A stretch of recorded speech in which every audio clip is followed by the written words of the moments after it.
जय माता दी फ्रेंड्स, नवरात्रि की हार्दिक शुभकामनाएं आप सभी को। कैसे हैं आप सब? मेरे लड्डू गोपाल चैनल में आप सबका स्वागत है।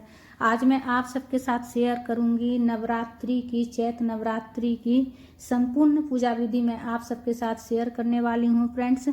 तो सबसे पहले देखिए, नवरात्रि वाले दिन जो है ना, सुबह में मॉर्निंग में सुबह जल्दी उठिएगा और उठकर अच्छे से घर के साफ सफाई करने के बाद स्नान करके स्वच्छ वस्त्र पहनकर सबसे पहले जो है दहलीज की पूजन कीजिएगा। इसलिए कि माता का स्वागत तो सबसे पहले दहलीज पर ही किया जाता है, तो इसलिए सबसे पहले आप जो है ना दहलीज पूजन जरूर से जरूर कीजिएगा। नवरात्रि में जो है ना सुबह शाम प्रतिदिन नवरात्रि के दिनों में आप दहलीज पूजन जरूर से कीजिएगा माता के स्वागत के लिए।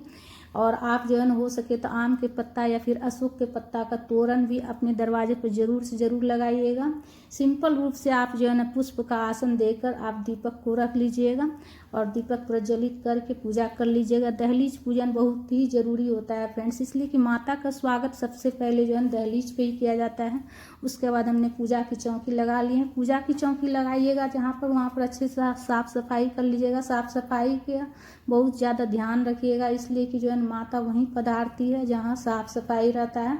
तो साफ सफाई अच्छे से कर लीजिएगा। उसके बाद देखिए, चौकी को भी गंगा जल और स्वच्छ जल में गंगा जल मिलाकर जल के छींटे देकर जो है चौकी को भी शुद्ध कर लीजिएगा। उसके बाद पुष्प का आसन देकर हम माता रानी को विराजित किए हैं और पुष्प का आसन देकर गणेश जी को हम विराजित कर लिए हैं। उसके बाद मिट्टी का एक बड़ा सा हम मतलब मीडियम साइज का हम मिट्टी का एक पात्र लिए हैं, बर्तन लिए हैं, जिसमें हम ज्वार बोएंगे। तो सबसे पहले हम मिट्टी का जो बर्तन लिए हैं उसमें हम जो है ना स्वास्तिक बना लेंगे रोली से, या फिर पीला वाला चंदन से भी आप स्वास्तिक बना सकते हैं।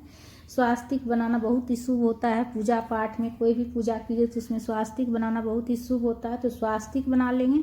उसके बाद देखिए, हमने मिट्टी लिए हैं। मिट्टी जो है ना स्वास्तिक बनाने के बाद सबसे पहले उसमें जो है ना आप अक्षत और थोड़ा सा पुष्प डाल लीजिएगा स्वास्तिक के ऊपर। उसके बाद मिट्टी लिए हैं। देखिए, आप मिट्टी कहीं शुद्ध जगह से, अच्छी जगह से ले लीजिएगा, पवित्र जगह पर से, मतलब जहाँ गंदगी नहीं हो ऐसे जगह पर से आपको लाना है। उसके बाद मिट्टी को थोड़ा सा हम गीला कर ले रहे हैं, इसलिए कि जब मिट्टी में नमी रहती है ना, थोड़ा गीला रहता है, नमी रहती है, तो ज्वार जो है ना बहुत ही अच्छे से खिलकर निकलता है, बहुत ही अच्छा से ज्वार अंकुरित होता है। तो सबसे पहले मिट्टी को थोड़ा सा गीला कर लीजिएगा, हल्का सा पानी देकर, पानी के छींटे देकर मिट्टी को हम थोड़ा सा गीला कर लेंगे। और गीला करने के बाद उसके बाद ही ज्वार को बोएंगे फ्रेंड्स, तो बहुत ही अच्छा ज्वार निकलेगा। नवरात्रि में ज्वार अगर हरे भरे निकलता है तो बहुत ही अच्छा होता है। ऐसा माना जाता है कि अगर हरा भरा अगर ज्वार अगर निकलता है तो वो हरा भरा ज्वार जो रहता है वो हमारे घर के सुख समृद्धि का प्रतीक होता है। इसका मतलब होता है कि अगर मतलब हरा भरा ज्वार निकला है तो इसका मतलब हमारे घर में माता रानी का आशीर्वाद है, हमारे घर में हमेशा सुख समृद्धि रहेगी। उसके बाद ज्वार बो ले रहे हैं।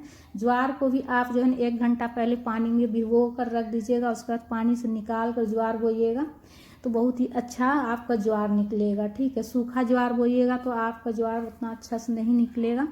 ज्वार भी थोड़ा सा भीगा हुआ रहता है और मिट्टी भी थोड़ा नमी रहता है मिट्टी में, तो बहुत ही अच्छा सूखता है। उसके बाद अक्षत का आसन देकर हम ज्वार जिसमें बोए थे वो हम अक्षत का आसन देकर रखेंगे। उसके बाद देखिए, एक मिट्टी का हमने कलश ले लिए, उसमें स्वास्तिक मैं बना दी हूँ पीला वाला चंदन से, और कलावा भी लपेट दिए हैं। उसके बाद हम स्वच्छ जल से भर लिए हैं और उसमें गंगा जल डाल दिए हैं।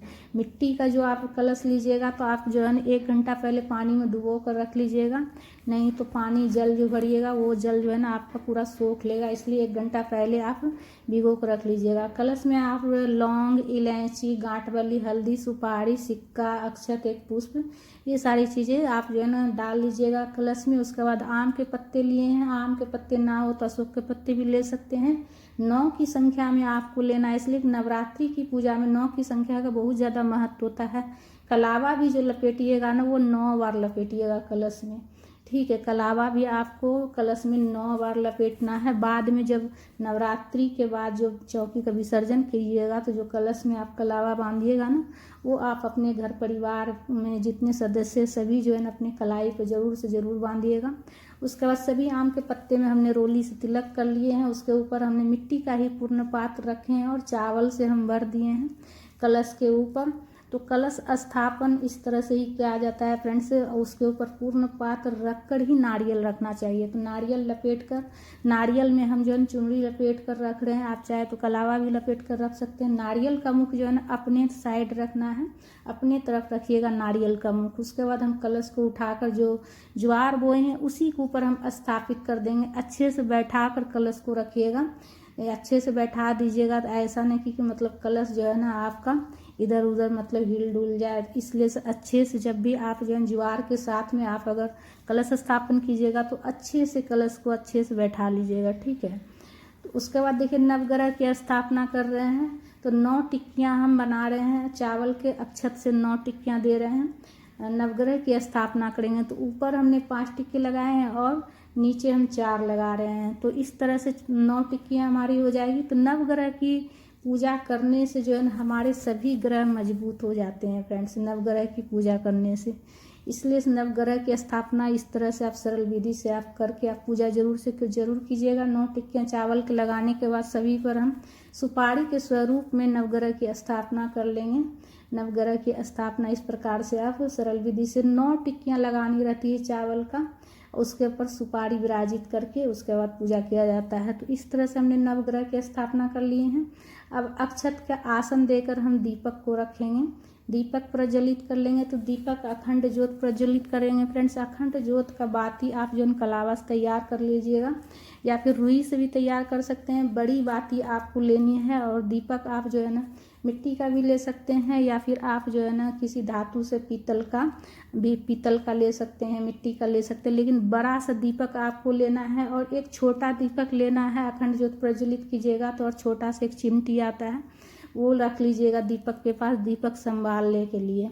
उसके बाद देखिए दीपक को साक्षी मानकर, नवग्रह को साक्षी मानकर, गणेश जी को साक्षी मानकर, माता रानी को साक्षी मानकर और कलश में सभी देवी देवता हैं सभी को हम साक्षी मानकर हाथ में जल अक्षत पुष्प लेकर साक्षी मानकर व्रत का संकल्प ले लीजिएगा। माता रानी से प्रार्थना कीजिएगा कि हे माँ हमारी व्रत पूर्ण करने में हमारी सहायता करना। तो इस तरह से हाथ में पुष्प अक्षत और थोड़ा सा जल लेकर संकल्प ले लीजिएगा। उसके बाद जो है ना जल के छींटे देकर भाव स्नान करा लीजिएगा सभी भगवान जी को, नवग्रह को, गणेश जी को, और कलश में भी जल के छींटे दे दीजिएगा। माता रानी को भी जल के छींटे देकर भाव स्नान करा लीजिएगा।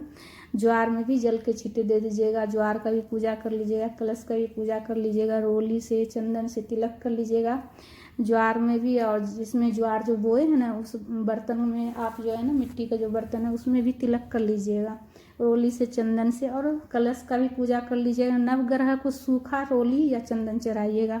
नवग्रह की एक बार जब स्थापना हो जाती है तो उसे हिलाया नहीं जाता है, 9 दिनों तक हिलाया नहीं जाता है, ठीक है। जिस दिन चौकी का विसर्जन होता है उसी दिन हिलाया जाता है।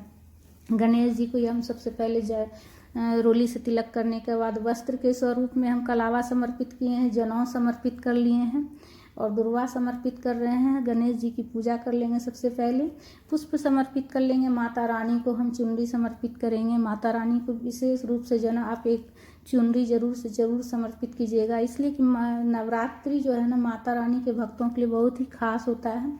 उसके बाद नवग्रह की जो हमने स्थापना की है तो छोटा छोटा कलावा का टुकड़ा कर लीजिएगा और नवग्रह की जो स्थापना की है सभी पर हम एक एक कलावा का टुकड़ा समर्पित करेंगे।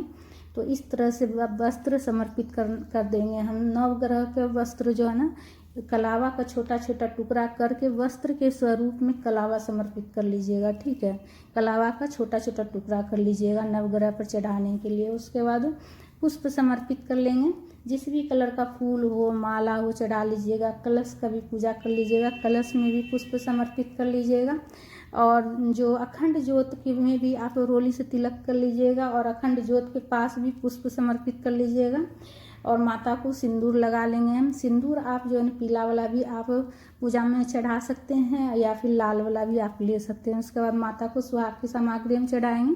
सुहाग की सामग्री में एक चुनरी, चूड़ी, सिंदूर, बिंदी, मेहंदी, आप मतलब पूरा 16 श्रृंगार भी चढ़ा सकते हैं या कम से कम 5 सामग्री जरूर से जरूर चढ़ाइएगा। माता को भी फूल चढ़ा लीजिएगा, पुष्प चढ़ा लीजिएगा जिस भी कलर का हो।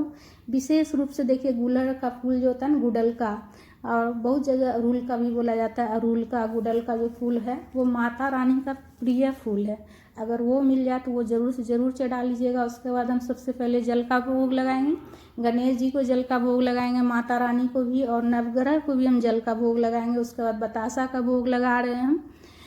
गणेश जी को भी बतासा का भोग लगाएंगे, माता रानी को भी बतासा का भोग लगाएंगे, और नवग्रह को भी हम बतासा का भोग लगा लेंगे। सभी नवग्रह को हम भोग लगा लेंगे। उसके बाद सीजन का जो भी फल है वो आप पूजा में चढ़ा सकते हैं। मीठा फल जो भी सीजन का हो चढ़ा लीजिएगा। हाथ जोड़कर निवेदन जरूर से ज़रूर कीजिएगा माता रानी से, नवग्रह से, सभी देवी देवता से कि हे प्रभु भोग ग्रहण कीजिए, हे माता रानी भोग ग्रहण कीजिए। उसके बाद धूप प्रज्वलित करके धूप भी दिखा लीजिएगा।